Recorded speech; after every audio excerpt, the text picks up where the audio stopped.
Tensions in West Asia have escalated further as Iran's Supreme Leader Ali Khamenei called for death sentences against Israeli leaders.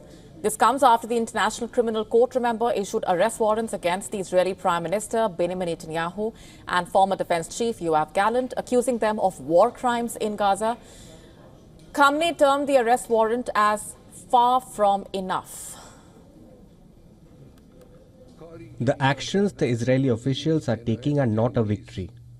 They are war crimes. Issuing Netanyahu's arrest warrant is not enough. His execution warrant must be issued.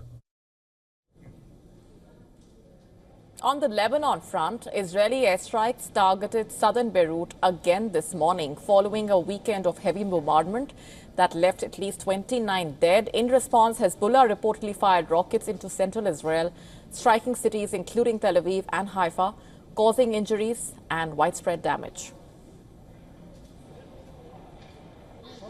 God willing, there won't be negotiation but victory for us, for the resistance in Lebanon. I'm not that involved in these negotiations and politics. I don't know much about it, to be honest, but God willing, nothing will be implemented from the negotiations to the advantage of the resistance. Meanwhile, in Gaza, severe flooding has devastated the makeshift camps, leaving thousands without shelter and essential supplies.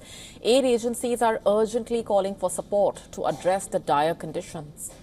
Since October 7, 2023, more than 44,000 Palestinians have been killed, with over 100,000 injured. This place is not equipped for winter. These tents are made of textile. They barely save you from sunlight, while in rain they collapse quickly. When it rains, we cannot sleep because we have to hold them. We try to stabilize them so that they can resist the winds and not fly away. And on the diplomatic front, US-led ceasefire talks are underway. The envoy, Amos Hochstein, has been engaging with leaders in Lebanon and Israel in an effort to negotiate an end to the violence.